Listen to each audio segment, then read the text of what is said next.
일본 규슈에서 화산이 분화했습니다. 뜨거운 화염과 연기가 솟구쳤고 화산재까지 날리며 주민 피해도 우려됩니다. 도쿄 지종익 특파원의 보도입니다. 사쿠라지마 화산 정상에서 시뻘건 화염이 솟구쳐 오릅니다. 지하에 있던 마그마가 정상 가까이 상승한 겁니다. 뿜어져 나오는 연기 사이로 번갯불도 이어집니다. 시커먼 화산재와 연기가 주변 하늘을 뒤덮었습니다. 爆発的な噴火が起き、噴煙が火口から5000メートルの高さまで上がりました。 사쿠라지마 화산이 분화해 연기가 5km 상공까지 치솟은 건 2020년 8월 이후 3년 6개월 만입니다. 이번 분화로 암석 파편 등 분출물이 1km 이상 날아갔습니다.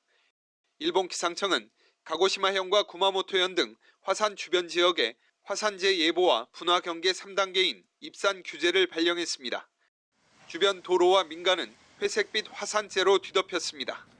농작물에까지 화산재가 묻으면서 주민 피해가 우려되고 있습니다. 사쿠라지마는 1935년 이후 거의 해마다 분화하는 활화산으로 2022년에도 80여 차례 분화했습니다. 일본 기상청은 마그마가 오랜 기간 축적된 사쿠라지마가 화산가스 방출량도 많아 분화 활동이 활발하다며 경계를 당부하고 있습니다. 도쿄에서 KBS 뉴스 지종익입니다. 신도를 상대로 거액을 가로챈 혐의를 받는 교회 목사가 검찰로 넘겨졌습니다. 11조를 내지 않으면 유산할 수도 있다면서 피해자에게 겁을 준 정황도 있었습니다. 해당 목사는 신도들을 상습 성폭행해서 중형을 선고받았던 이재롱 목사가 지도자로 활동했던 만민중앙교회 소속입니다. 신기회 기자의 단독 보도입니다. 만민중앙교회 신자였던 박모 씨는 목사의 말에 속아 2016년까지 10년에 걸쳐 무려 30억 원이 넘는 돈을 교회에 냈습니다. 목사는 본인이 하나님 말을 전하는 대언자라며 돈을 안 내면 큰일이 날 거라고 겁을 줬습니다. 11조를 제대로 드리지 못한 분들 간혹가다 유서에 되는 경우도 있거든요.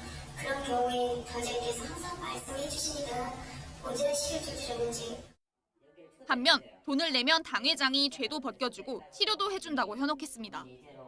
당회장은 만민중앙교회 지도자였던 이재롱 목사로 신도 9명을 성폭행한 혐의로 징역 16년을 선고받고 최근 사망한 인물입니다.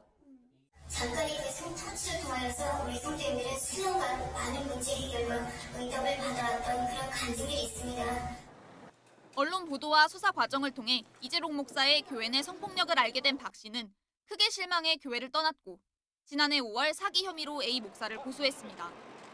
이재롱 목사는 신과 같다는 거짓말로 신도를 속여 거액을 가로챘다는 건데 경찰은 수사를 벌인 지 9개월 만에 계좌 입금 내역으로 밝혀진 6억 원가량을 피해 금액으로 인정하고 A 목사를 검찰에 넘겼습니다. 하나님 말씀을 전하는 그 자체가 거짓말이었다는 것이 지금은 다 만천에 드러났죠. 두려운 마음에 그게 말도 안 되는 것에서 온전한 11조를 해주고 A 목사 측은 이런 박 씨 주장이 사실이 아니라고 짤막하게 입장을 전했지만 근거가 무엇인지는 밝히지 않았습니다. 하지만 박 씨 외에 만민중앙교회 신도였던 다른 피해자들도 고소를 준비하고 있어 파장은 더욱 커질 것으로 보입니다. YTN 신기입니다. 출발 전 항공사로부터 구입한 비자와 입국 신고서, 여권을 제시하자 쿠바 입국은 허가됐습니다. 출입국 수속과 보안 검사까지 걸린 시간은 1시간 남짓. 다른 국가들과 큰 차이는 없었습니다. 형제국이라는 북한과의 관계를 고려한 듯 쿠바 국영방송은 한국과의 수교 사실을 짧게 전하는 데 그쳤습니다. 그래도 소식을 접한 주민들은 대체로 환영하는 분위기였고 특히 경제에 도움이 될 거라는 기대가 컸습니다. Sí, pienso que sea bueno porque nos puede, no sé, levantar un poco la economía aquí. No sé, me parece bien. No, todo muy bien entonces. Que viva Corea. ¿Qué beneficio tendrá? ¿Qué beneficio? Pienso que económicamente, que estamos muy mal económicamente. 현재 쿠바는 물가 폭등에 식량난과 전력 부족까지 삼중고에 시달리고 있습니다. 그래서 이미 가전제품과 자동차, 한류 문화 등을 통해 한국과 친숙한 쿠바인들이 한국과의 경제교류 확대에 더 기대를 거는 상황으로 풀이됩니다. 쿠바 정부 역시 한국과의 수교를 결단한 배경엔 경제난 해소를 위한 의지가 있는 걸로 보입니다. 쿠바 아바나에서 KBS 뉴스 송락구입니다. 미국의 최대 스포츠 이벤트죠. 슈퍼볼 우승팀의 축하 행사장에서 총격 사건이 벌어졌습니다. 100만 명이 몰렸던 행사장은 순식간에 아수라장으로 변했고 현재까지 20여 명의 사상자가 발생했습니다. 경찰이 현장에서 용의자 3명을 체포했는데요. 이번 슈퍼볼과 관련해서 각종 음모론이 돌았어서 총격의 배경에 관심이 쏠리고 있습니다. 이 소식은 워싱턴에서 왕종명 특파원이 취재했습니다. 캔자스시티 치프스의 슈퍼볼 우승을 기념하는 행진이 끝나갈 무렵 축하 무대가 설치된 유니온역 서쪽에서 총격 소리가 울립니다.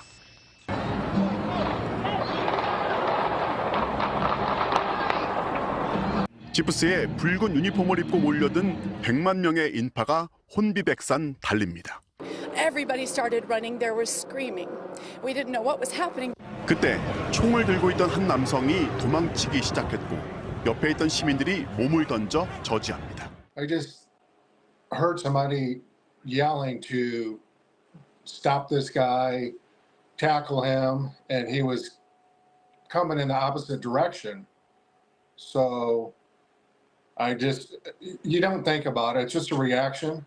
현지 경찰은 현재까지 1명이 숨지고 21명이 총상을 입었다고 밝혔습니다.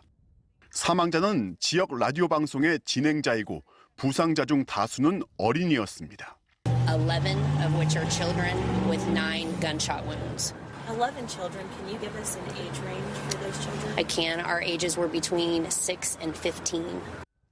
총상자 중에는 생명이 위독하거나 중상이 여러 명입니다.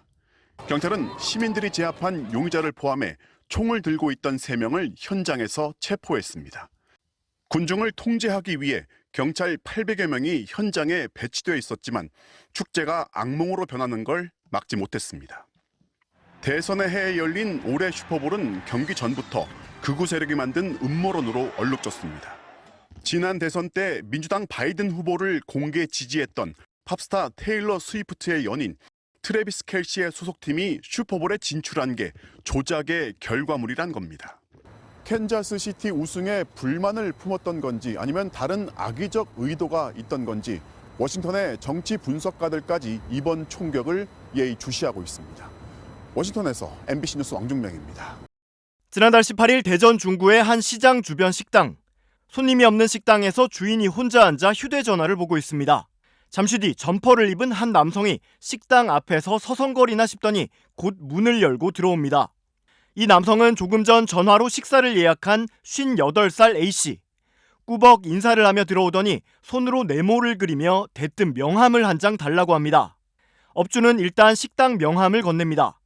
다시 나간 A씨는 조금 있다 다시 돌아오더니 앞에 차를 댔는데 차량이 견인됐다며 손에 현금을 들고 난감한 듯 손짓을 합니다.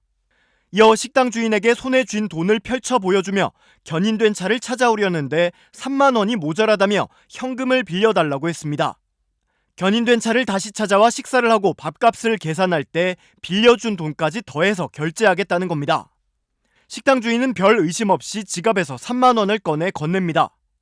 그런데 A씨는 업주에게 현금이 좀 더 있는 걸 흘낏 보더니 택시를 타고 돌아와야 하니 1만 원만 더 빌려달라고 말합니다. 결국 3만 원에 1만 원까지 더 빌린 A씨는 가게를 나선 뒤 돌아오지 않았습니다. 소액 사기 신고를 받고 경찰이 수사에 나섰습니다. 그리고 며칠 뒤 A씨가 또 인근 식당가에 등장했습니다. 또 다른 범행 대상을 찾는 듯 주변 가게들을 기웃거리는 모습입니다. 그러다 우연히 경찰을 마주친 A씨. 이름을 부르는 경찰관에게 영문도 모른 채 반갑게 인사를 했다가 현장에서 긴급 체포됐습니다. A씨는 과거에도 같은 소액 사기 전과가 있었는데 작년 연말 출소에 또 똑같은 사기를 친 것으로 조사됐습니다. 경찰은 A씨가 갖고 있던 식당 명함을 바탕으로 추가 범행을 확인하고 모두 7곳에서 30여만 원을 받아낸 혐의로 A씨를 구속해 검찰에 넘겼습니다. 경찰은 A씨가 추적을 피하려고 공중전화로 식당을 예약했다며 자영업자들은 손님을 사칭한 소액 사기에 주의해달라고 당부했습니다.